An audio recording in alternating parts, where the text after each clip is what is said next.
तो मैं पूछना चाहता हूं साहब, काटने के लिए तो हलाल होने के लिए मुस्लिम जरूरी है और बांटने के लिए बगैर मुस्लिम के भी हलाल होगा सकता, क्योंकि आप जज बनेंगे, आप ही फैसला करेंगे और जब तक आप फैसला नहीं करते वो वक्फ की प्रॉपर्टी नहीं होगी। वो प्रोविजन डाल दिया आपने। क्योंकि 1904 में जिन्ना कांग्रेस को ज्वाइन कर चुके थे, इसलिए मैं कहना चाहता हूं फिर 1913 में वो जजमेंट बदला कि हमारे सदन के बहुत से सदस्यों ने इस सदन और दूसरे सदन में बोला है। मैं एक सेंटेंस बोलता हूं, लगेगा जैसे वही लोग बोल रहे हैं। वर्ड ये है, कोट है, since the bill was introduce to administer the Muslim law for मुसलमान, so the question of public policy does not arise. लगता है जैसे हमारे कोई सदस्यों में बोल रहा हूं। सर, ये मोहम्मद अली जिन्ना ने अप्रैल 1913 में ही use this word while moving the report of the select committee to the imperial legislative council. Sir, 1913 से 2013 तक भाषा ही नहीं बदली और आज भी भाषा नहीं बदल रही है। हमें ईमानदारी से, और उस समय यूपी और बंगाल ने उसका विरोध किया था। आज यूपी और बंगाल के लोग किस तरीके से साथ में है वो पूरी तरीके से दिखाई पड़ता है। इसलिए हम ये कहना चाहते हैं, हाँ, एक प्रश्न बहुत उठाया जाता है कि केवल मुस्लिम ही वक्फ को क्यों दान दे सकता, ऐसा वक्फ बोर्ड में क्यों संशोधन किया गया।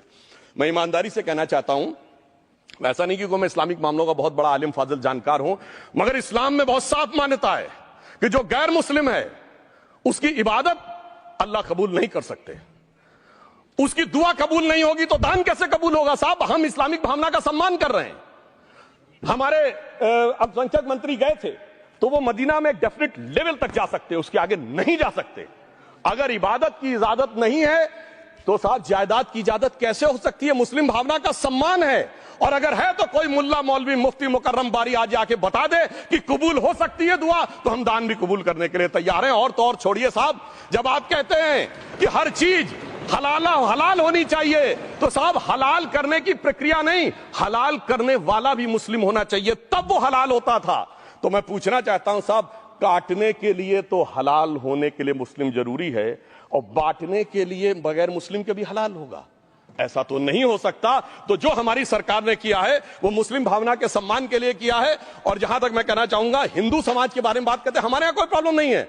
हमारे यहां कोई ऐसा नहीं कि हज पे कोई गैर मुस्लिम नहीं जा सकता। हमारे देखिए कुंभ में 50 लाख विदेशी आए थे और किसी से नहीं कहा या कन्वर्ट हो जाओ।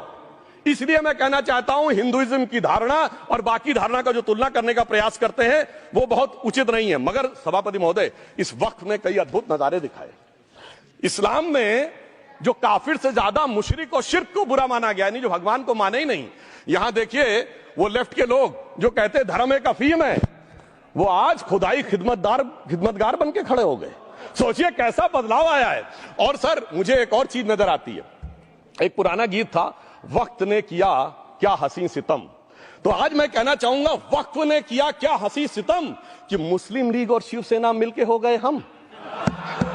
और मैं कहना चाहता हूं, यह मुस्लिम लीग वो है जिसने सेपरेट इलेक्टोरेट की मांग की थी, और इस शिवसेना के उबाटा के हमारे इस सदन के एक सदस्य हैं। और सर, हमारे साथ मुरली जी बैठे हैं। मुरली देवड़ा जी ने मुझे याद दिलाया, उन्होंने मिलिंद देवड़ा जी ने याद दिलाया, उन्होंने कहा एक जमाने में उन्होंने कहा था मुस्लिमों की नागरिकता छीन लेनी चाहिए। इसीलिए मैं कह रहा हूं, वक्त ने किया क्या हसी सितम, ये दोनों मिलके हो गए हम। और सर, मैं इसके बाद एक टेक्निकल बात करना चाहता हूं। जब इन्होंने टाइम ड्यूरेशन हटा दिया था और बैक में पीछे जा सकते थे, तो मैं पूछना चाहता हूं सर कि जब ब्रिटिश हुकूमत आई तो उसने तो मुगलों सारी हुकूमत ले ली थी, तो उनका मालिकाना हक कैसे हुआ। सर, 1707 के बाद तो इस्लामी हुकूमत दिल्ली से खत्म हो गई थी। एक आखिरी मुगल बादशाह शाह आलम के लिए तो बोला जाता था सल्तनते शाह आलम दे लाल किले ते पालम, यानी आज का IGI एयरपोर्ट। तो साहब उसके बाद ये गुजरात के सूरत से लेकर लखनऊ तक उनका मालिकाना हक निकलने कहां से लगा। अरे भाई, जब दिल्ली को कैप्चर किया था अंग्रेजों ने तो सारी जमीन अंग्रेजों की थी। तो जब मैं अपने कांग्रेस के मित्रों से पूछना चाहता हूं, ये जब गवर्नमेंट ऑफ इंडिया एक्ट में पावर डीड ट्रांसफर की थी तो पढ़े नहीं थे क्या, या खोखले कागज पर साइन कर लिए थे, या कागज सही था, आप खोखला करने की बात है। मैं पूछना चाहता हूं, जब 250 साल तक वो हुकूमत ही नहीं रही तो उस हुकूमत के फरमान की लेजिटिमेसी कैसे हो सकती है। यह मैं कानूनविदों के लिए भी एक फूड फॉर थॉट रखने की बात करता हूं। और दूसरी बात मैं कहना चाहता हूं, ये किन हुकूमतों की बात कर रहे हैं सभापति महोदय। अगर सूरत नगर निगम पे दावा है मुगल के जमाने का और तमिलनाडु के मंदिर पर अरकाट के नवाब का, सभापति महोदय, ये वो हुकूमतें थी जो जजिया लगाती थी, ये वो हुकूमतें थी जो जिम्मी का कॉन्सेप्ट रखती थी, ये वो हुकूमतें थी जो गाजी की बात करती थी। क्या भारत के संविधान में उन हुकूमतों के फरमान को सही मान्यता देना सही है बिल्कुल गलत है। मैं कहता हूं बाबा साहब अंबेडकर के संविधान में यदि आप ऐसी हुकूमतों के फरमान को रखने की कोशिश करते हैं तो this is fraud on constitution. और हमारी सरकार ने अगर बैक डेट से वो बंद किया है तो उस फ्रॉड को रोकने की पूरी व्यवस्था की है। और यहां पर मैं ये भी कहना चाहता हूं सभापति महोदय, जमींदारी उन्मूलन 1948 में हो गया, मगर ये बाद में जमींदार कैसे क्रिएट हो गए? हमने बचपन में विनोबा भावे, हम लोगों के जन्म से बहुत पहले की बात है, विनोबा भावे जी के भूदान आंदोलन की बात सुनी थी, जिसमें जमींदारों से पैसा लेके जमीन लेके गरीबों को दी जाती थी। पर सभापति महोदय, कभी आपने सुना कि गरीबों की जमीन जमींदारों को मिल जाए? वो 2013 के बोर्ड ने वो व्यवस्था कर रखी थी। यानी वो भूदान आंदोलन था गांधी जी के शिष्य विनोबा जी का, तो आज के गांधियों के नेतृत्व में भू हड़प आंदोलन शुरू हो गया। अगर वो भूदान आंदोलन था तो ये भू हड़प आंदोलन था। इसलिए मैं एक और बात भी कहना चाहूंगा सभापति महोदय कि जिन हुकूमतों के फरमान की बात की जाती है, एक और फैक्ट है, इसको कोई अन्यथा न ले, जितने मुस्लिम बादशाह अलाउद्दीन खिलजी के बाद उन्होंने बगदाद की खलीफा का खुतबा पढ़ा है। That is a foreign rule, it's on record. कैसे उसको भारत सरकार मान्यता दे सकती है? इसलिए मैं कहना चाहता हूं जरा सा गौर से देखेंगे तो हकीकत आपके सामने आ जाएगी। और क्या कभी किसी ने कल्पना की, किसी क्रिश्चियन ने तो नहीं कहा कि इंडिया गेट हमारा है, गेटवे ऑफ इंडिया हमारा है, और चर्च नहीं सही फिर भी चर्च गेट हमारा है? तो फिर यह केवल किसी एक के दिमाग में क्यों आती है? हमने जो इवैक्यू एक्ट के तहत दे दिया था पाकिस्तान के गए लोगों को, क्या हमारे जो सिख और हिंदू भाई आए थे उनकी जमीनें मिली? अरे महाराजा रणजीत सिंह की राजधानी लाहौर थी और काबुल तक था राज, तो क्या उन्होंने जमीनें नहीं दान दी होगी गुरुद्वारे और मंदिरों को? वो मिली? अरे वो तो छोड़िए, ननकाना साहब और करतारपुर साहब तक नहीं मिला था। इससे दिखाई पड़ता है कि कितनी एक तरफा हम लोगों ने कोई निगोशिएट ही नहीं किया और उसे करने की बात कही थी। इसलिए मैं कह सकता हूं सर कि अब हमारी सरकार ने जो संशोधन किए हैं, अब यह मजहबी हुकूमत के फरमान से नहीं, बाबा साहब अंबेडकर के संविधान से चलने वाला है। अब मैं अंत में उस विषय के ऊपर आता हूं जिसे सांप्रदायिक राजनीति बनाम सेकुलर राजनीति इसके ऊपर कहा जाता है। सभापति महोदय, मैं बताना चाहता हूं कि जब आजादी मिली उसके बाद क्या किसी ने डिमांड किया था कि हमें वक्फ बोर्ड चाहिए? नहीं किया था। फिर क्यों 54 में दिया गया? किसी मुस्लिम ने डिमांड किया क्या कि मदरसे चाहिए? फिर क्यों दिया गया? मुस्लिम समाज तो राष्ट्र की मुख्य धारा में आने को तैयार था, इसीलिए यूसुफ खान, दिलीप कुमार के नाम से आने में उन्हें कोई प्रॉब्लम नहीं थी। महजबीन बानो को मीना कुमारी के रूप में आने में प्रॉब्लम नहीं थी। मुमताज बेगम को मधुबाला बन के आने में प्रॉब्लम नहीं थी। हामिद अली को अजीत के रूप में आने प्रॉब्लम नहीं थी। मगर और मैं यह भी बताना चाहता हूं, मुस्लिम समाज में बहुत बड़ा तबका उस समय इस बात को सोच रहा था, और अभी कपिल सिब्बल साहब बोले, ये उस चीज के वकील नहीं, इन्हें पता होना चाहिए, पता होगा कि सुन्नी सेंट्रल वक्फ बोर्ड राम मंदिर में 1961 में मुद्दई बना है, 12 साल के बाद। क्योंकि के मोहम्मद ने लिखा है कि एक बहुत बड़ा तबका था जो ये मानता था कि हमें इस चक्कर में नहीं पड़ना चाहिए। मगर अफसोस कि वही लेफ्टिस्टों, सेकुलरिस्टों ने उनको समझाकर इस मुकाम तक लाकर खड़ा कर लिया। अब यहां मैं एक और बात कहना चाहूं, खैर छोड़िए उन सरकारों ने बाद में क्या दिया, मगर उसके बाद सुनिए, इंदिरा जी के जमाने में मुस्लिम पर्सनल लॉ बोर्ड आया, तो राजीव जी के जमाने में शाहबानो केस आया, तो नरसिम्हा राव के जमाने में 95 का एक्ट आया, तो मनमोहन सिंह जी के जमाने में 2013 का एक्ट आया, मगर इलाज नहीं निकला। तो इसे एक शेर में कहूंगा कि मरीजे सेकुलर इश्क पर लानत खुदा की, मर्ज बढ़ता गया जो तौबा की।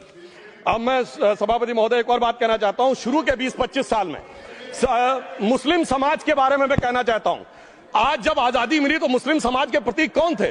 उस्ताद बिस्मिल्लाह खां, उस्ताद फरीदुद्दीन डागर, उस्ताद बड़े गुलाम अली, उस्ताद जाकिर हुसैन, जिनकी अभी कुछ दिन पहले डेथ हुई, बड़े बड़े नगमा निगार, हसरत जयपुरी, मजरूर सुल्तानपुरी, साहिर लुधियानवी, कैफी आजमी, जोश मलियाबादी, जिगर मुरादाबादी। अब सर क्या हो गया? तब मुस्लिम समाज इन अदब के शाहकारों के साथ जोड़ा जाता था।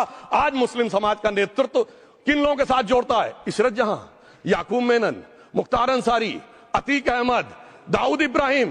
कौन जोड़ रहा है ये? तब से सर, जब से ये सेकुलर हो गया देश 1976 से और सेकुलर सियासत शुरू हुई, उसने ले जाकर इनको इस मुकाम तक पहुंचाया। और इस वक्फ बोर्ड के बिल में भी जो बात कही जा रही है सर, मुस्लिम समाज को यह समझाया गया कि तुम्हें बीजेपी वालों को तुमसे बड़ी अदावत है, और कहा गया इनको बड़ी मोहब्बत है। जब यह देश आजाद हुआ, मैं उत्तर प्रदेश का रहने वाला हूं, उत्तर प्रदेश में 1931 की सेंसस में 8% रेट ऑफ डेथ थी और सैयद मुसलमानों में 24% थी। यूपी की ब्यूरोक्रेसी में 20% थे। आज कहां चले गए सब? मैं एक लाइन में कहना चाहूंगा, ये अदावत और मोहब्बत की सियासत में ऐसे फंसे कि किसी को किसी की मोहब्बत ने मारा, किसी को किसी की अदावत ने मारा, मगर इस शराफत अली को सेकुलर सियासत ने मारा। मुखालिफत में खड़ा हुआ हूं किसी एक शायर ने बड़ा अच्छा कहा था, जब भी ज़मीर और ज़र्फ का सौदा हो दोस्तों, जब भी ज़मीर और ज़र्फ का सौदा हो दोस्तों, कायम रहो हुसैन के इनकार की तरह। सर, ये वक्फ तरमीमी बिल भारत के गयूर मुसलमानों के ईमान पर, इबादत पर एक हमला है। नरेंद्र मोदी की हुकूमत ने इस मुल्क की सबसे बड़ी अक़लियत के खिलाफ एक ऐलान जंग कर दिया, और ये जंग ना सिर्फ मेरे जिस्म पर है, बल्कि मेरी आज़ादी पर, मेरी समाजी और माशी मार्जिनलाइजेशन पर है, मेरी शहरियत पर है, मेरे मदरसे, मस्जिदों, खानखाहों को और दरगाहों को निशाना बनाया जा रहा है। और ये हुकूमत सच्चाई को नहीं बयान कर रही है कि ये तरमीमी बिल से मुसलमानों का तहफ़्फ़ुज़, तरक्की और गुर्बत का खात्मा होगा। ये सरासर झूठ है। सर, अगर आप आइन के आर्टिकल 14 को देखेंगे तो उसमें लिखा हुआ है इक्वल प्रोटेक्शन। अब आप देख लीजिए सर कि हिंदू, सिख और जैन को और बौद्ध को उनके एंडोमेंट में तहफ़्फ़ुज़ मिलेगा, क्योंकि उनका एंडोमेंट बाय यूजर बरकरार है और उनका एडमिनिस्ट्रेशन उनके हाथ में होगा। कि गैर हिंदू या गैर उनके मजहब का आदमी दान भी दे सकता है उनके लिए, और एंडोमेंट बोर्ड का तहफ़्फ़ुज़ भी मिलेगा, क्योंकि उसके ऊपर ओवरराइडिंग क्लॉज अप्लाई नहीं होगा, लिमिटेशन का कानून उस पर अप्लाई नहीं होगा। उसके बरक्स ऑपोजिट आप देख लीजिए, मुस्लिम वक्फ को वक्फ बाय यूजर निकाल दिया गया। एक मुस्लिम वक्फ की जायदाद पर कब्जा होगा, लिमिटेशन लगेगा, तो जो एनक्रोचर है, जो खाबिज है, वो रातों रात मालिक बन जाएगा और एक गैर मुस्लिम वक्फ बोर्ड को एडमिनिस्टर करेगा। ये आर्टिकल 14 के इक्वल प्रोटेक्शन का वायलेशन। अब आर्टिकल 14 में सर इक्वालिटी बिफोर लॉ भी है, और उसका कैसा वायलेशन हो रहा है कि कोई आर्बिट्ररी स्टेप नहीं ले सकता और कोई भी ऑफिशियल किसी भी तरीके से गलत आर्बिट्ररी फैसला नहीं लेगा। यहां पर आप एक डेजिग्नेटेड ऑफिसर को रखकर वो फैसला लेगा कि ये जायदाद वक्फ की है, गवर्नमेंट की है। क्या ये प्रिंसिपल्स ऑफ नेचुरल के खिलाफ नहीं है, जिसका तकर्रुर एग्जीक्यूटिव करती है? ये हमारे theory of separation of powers, Bharat के आइन का बेसिक स्ट्रक्चर का हिस्सा है। क्या इसका वायलेशन नहीं है?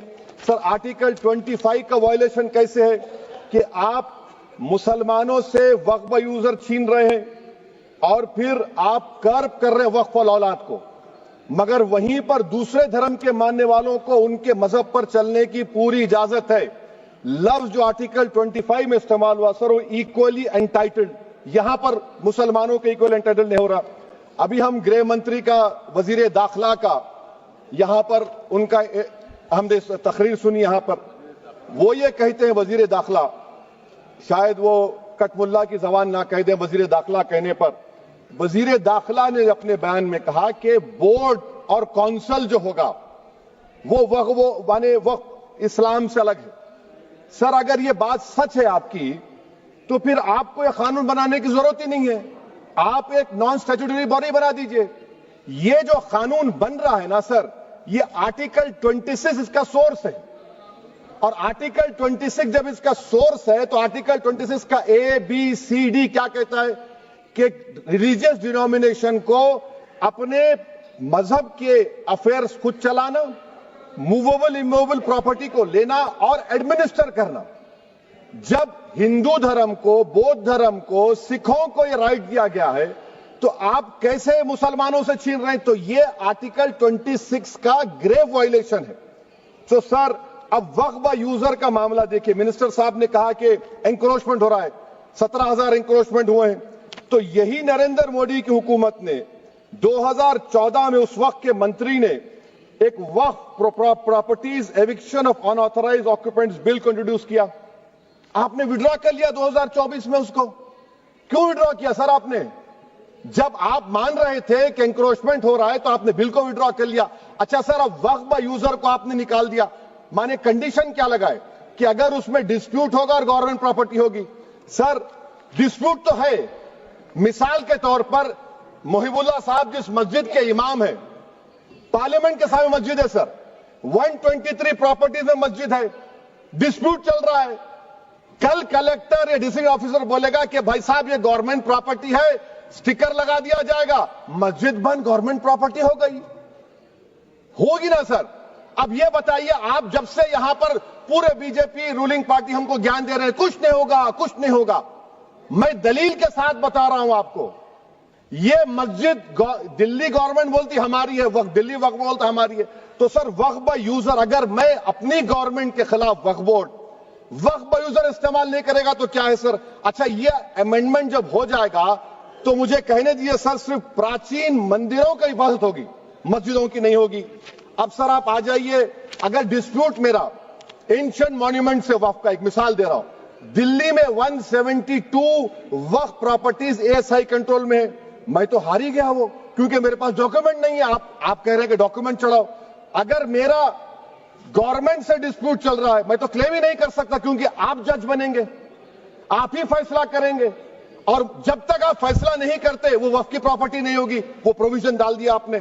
अच्छा, अगर मेरा डिस्प्यूट एनक्रोचर से होगा सर, तो एनक्रोचर में तो आपने तो 107 को डिलीट कर दिया। आप रातों रात खाबिज को, एनक्रोचर को मालिक बना रहे हैं। सर मैं ये पूछना चाहता हूं आपके जरिए हुकूमत से, एक मुंबई में एक बहुत बड़े दौलतमंद है, खोजा बरादरी का यतीम खाना था। उन्होंने 2004 या 5 में 22 करोड़ में खरीद लिया। वो केस सुप्रीम कोर्ट में कि आप उनको मालिक बनाना चाहती है लिमिटेशन एक्ट अप्लाई करके, हमको बताइए, हम जानना चाह रहे हैं। और सच्चर कमेटी ने सर 2007 में कहा कि दिल्ली के 123 प्रॉपर्टीज की मार्केट वैल्यू 6000 करोड़ की। आज हम 2025 में आ गए, क्यों आप उन प्रॉपर्टीज के खिलाफ पड़े हुए? 1976 में उस वक्त के वजीर आजम इंदिरा गांधी लेटर लिखा, इसको आप दे दीजिए, मगर आप उसको मानने को तैयार नहीं है। तो सर और एक जो झूठ फैलाया जा रहा है, management, empowerment, efficient development. Sir this bill takes any management from the hands of Muslims, disempowers the waqf in comparison to any other stakeholder, takes away the efficiency of administration and hampers development. Waqf disempowerment in the name of efficiency, inefficiency is being created. The progress of development from pre-independence till today sought to be destroyed. Sir अभी हमारे home minister साहब ने फजल पुकाया case का जिक्र किया। Sir मैं आपसे गुजारिश करूंगा कि होम मिनिस्टर जरा अच्छे लोगों को रखकर इंफॉर्मेशन ले। फजल पुकाया का ऑबिटर क्या है? इट इज ऑबिटर, वो रेशो डिसेंडेंटाई नहीं है जो आपने कहा है। अच्छा सर, शेड्यूल ट्राइब के बारे में कहा, क्या शेड्यूल ट्राइब में मुसलमान नहीं होते? शेड्यूल कास्ट में नहीं होता मुसलमान, शेड्यूल ट्राइब में मुसलमान होता। तो क्या आर्टिकल 25 मेरा चला गया, आर्टिकल 26 चला गया, आर्टिकल 14 चला गया, 15 चला गया, 29 चला गया? लक्षद्वीप का एक मुसलमान एमपी है, क्या उसको राइट नहीं है क्योंकि ट्राइबल है? क्या कह रहे हैं आप? इस ऐवान को क्यों गुमराह कर रहे हैं आप शेड्यूल ट्राइब के नाम पर? सर और एक चीज जो आपको बता रहा हूं सर, अब आप जब आर्टिकल 26 से मेरा सोर्स है, तो आप सेंट्रल वक्फ काउंसिल में 22 में से 11 आप नॉन मुस्लिम को बना सकते हैं। रिलीजन न्यूट्रल आपने कह दिया, और आप बनाएंगे, क्यों बनाएंगे आप? स्टेट वक्फ बोर्ड में 7 नॉन मुस्लिम होंगे और 4 मुसलमान क्यों होंगे?